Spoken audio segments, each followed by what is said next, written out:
मेरे बगल में ये जो दूसरा विंडो है वहाँ पर आप देख रहे हैं एक्ट्रेस, बॉलीवुड एक्ट्रेस शर्लिन चोपड़ा के विजुअल नज़र आ रहे हैं। शर्लिन चोपड़ा ने सफ़ेद रंग का सूट पहना है, हरे रंग का दुपट्टा पहना है। वो अपनी गाड़ी से नहीं बल्कि आप देखिए, ध्यान से देखिए, वो टैक्सी से उतर रही हैं। यानी शर्लिन चोपड़ा टैक्सी से कहाँ पर हैं, ये शर्लिन चोपड़ा के कौन से विजुअल हैं। तो आपको बता दें कि शर्लिन चोपड़ा मुंबई क्राइम ब्रांच के प्रॉपर्टी सेल के ऑफिस पहुंच गई हैं और वो टैक्सी से पहुंची हैं। सफ़ेद रंग का सूट पहना, हरे रंग का दुपट्टा, उनके साथ ढेर सारे कागजात हैं, बहुत सारे डॉक्यूमेंट्स लेकर शर्लिन चोपड़ा मुंबई क्राइम ब्रांच के ऑफिस पहुंची हैं, क्योंकि शर्लिन चोपड़ा को मुंबई क्राइम ब्रांच की प्रॉपर्टी सेल ने तलब किया था, सामान भेजा था और इसी पूछताछ के लिए बिल्कुल समय से ठीक पहले शर्लिन चोपड़ा मुंबई क्राइम ब्रांच के ऑफिस पहुंच गई हैं।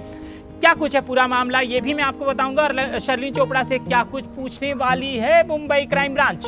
शर्लिन चोपड़ा अपने आप को विटनेस बनाने वाली हैं इस पूरे केस में। राजकुंद्रा मामले में राजकुंद्रा मामले में शर्लिन चोपड़ा से जो पूछताछ होने वाली है उसमें शर्लिन चोपड़ा अपने आप को विटनेस बता रही हैं। अपने साथ ढेर सारे डॉक्यूमेंट लेकर गई हैं ताकि जिस तरह के आरोप उन्होंने राजकुंद्रा पर लगाए हैं वो भी साबित कर पाएं। और राजकुंद्रा पोर्नोग्राफी के केस में शर्लिन चोपड़ा का किस तरह से ताना बाना रहा है, किस तरीके से वो इन्वॉल्व रही हैं, क्योंकि उन्होंने धोखाधड़ी का मामला भी दर्ज कराया था राजकुंद्रा पर। और उसके अलावा उन्होंने सेक्सुअल मिसकंडक्ट, सेक्सुअल दुराचार, यौन दुराचार का भी आरोप लगाया था राजकुंद्रा पर। आप दूसरे विंडो पर लगातार शर्लिन चोपड़ा के विजुअल देख रहे हैं। वो मुंबई क्राइम ब्रांच पहुंच गई हैं और अब इस समय मुंबई क्राइम ब्रांच के ऑफिस में शर्लिन चोपड़ा के साथ पूछताछ शुरू हो गई है। ये पूछताछ कितनी देर तक चलती है, कितने घंटे चलती है, क्या कुछ पूछा जाता है, क्या कुछ पूछा जा सकता है, इस पर भी हम बात करेंगे, क्योंकि राजकुंद्रा पोर्नोग्राफी के इस मामले में शर्लिन चोपड़ा लगातार बयान देते आई हैं। वो उन्होंने कई बार राजकुंद्रा पर दर्ज कराई है शिकायत। इस पूरे मामले पर भी उनसे बात की जाएगी कि राजकुंद्रा से वो पहली बार कब मिली, किस तरह के वीडियो बनाने के लिए उनको अप्रोच किया गया था, उनका ऐप कब बनाया गया था, उन्होंने कब तक राजकुंद्रा की कंपनी के साथ टाई अप रखा था, कब उनसे झगड़ा हुआ, किस तरह की बातचीत हुई, कब वो उनके घर पहुंचे थे, कब वो उनके साथ जो यौन दुराचार वाला केस उन्होंने बताया वो कब किया था। एक्चुअली शर्लिन चोपड़ा के पूरे बयान को इस पूरे केस से जोड़कर देखा जाएगा। हालांकि यहाँ पर केस दो अलग अलग हैं। शर्लिन चोपड़ा ने यौन दुराचार का केस आरोप लगाया था, लेकिन मुंबई क्राइम ब्रांच की जो प्रॉपर्टी सेल की टीम है उन्होंने राजकुंद्रा मामले पर खासतौर से पूछताछ करने के लिए, पोर्नोग्राफी के इस मामले में खासतौर से पूछताछ करने के लिए शर्लिन चोपड़ा को तलब किया है, उन्हें समन भेजा था और समय से पहले शर्लिन चोपड़ा मुंबई क्राइम ब्रांच के ऑफिस पहुंच गई हैं। यहाँ पर उनसे पूछताछ शुरू हो गई। आपको बता दें कि शर्लिन चोपड़ा ने राजकुंद्रा की गिरफ्तारी से पहले ही अप्रैल महीने में उन पर सेक्सुअल हैरेसमेंट को लेकर भी एफआईआर दर्ज करवाई थी। शर्लिन ने इल्जाम लगाया था कि एक बिजनेस डील के सिलसिले में उनकी राजकुंद्रा से बात हुई थी, लेकिन फोन पर मैसेज में दोनों में जब बहस हो गई, इसके बाद राजकुंद्रा उनके घर आए थे और जबरन उन्हें किस किया था।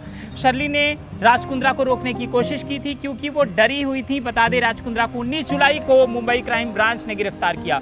उन्हें पहले 27 जुलाई तक पुलिस रिमांड में रखा गया था, जबकि किला कोर्ट ने बाद में उन्हें 14 दिनों की न्यायिक हिरासत में भेज दिया। सेशन कोर्ट ने जमानत याचिका पर सुनवाई के लिए 10 अगस्त की तारीख भी तय की है।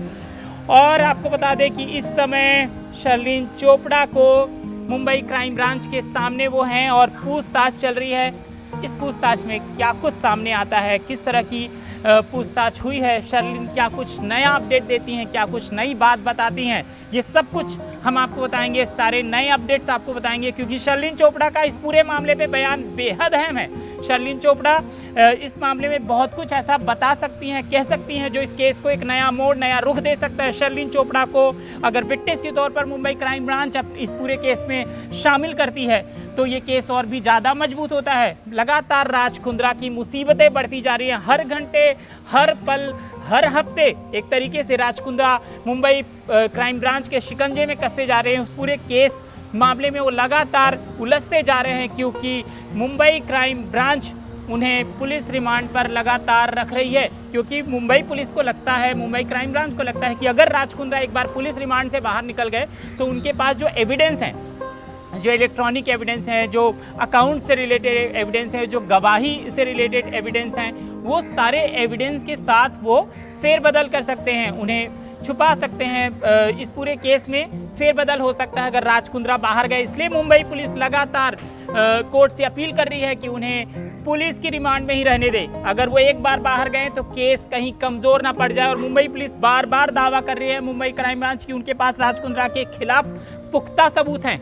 वही पोर्नोग्राफी के इस मामले के मास्टरमाइंड हैं। अब देखना यह है कि शर्लिन चोपड़ा से जो पूछताछ हो रही है इसमें क्या कुछ निकल कर आता है। हम आपको देंगे सारे अपडेट्स, लेकिन इन अपडेट्स को सही समय पर पाने के लिए आपको करना होगा सब्सक्राइब नवभारत टाइम्स एंटरटेनमेंट को। फिलहाल के लिए इतना ही। देश दुनिया की बाकी खबरों के लिए आप देखते रहें और सब्सक्राइब कर लें नवभारत टाइम्स ऑनलाइन। नमस्कार।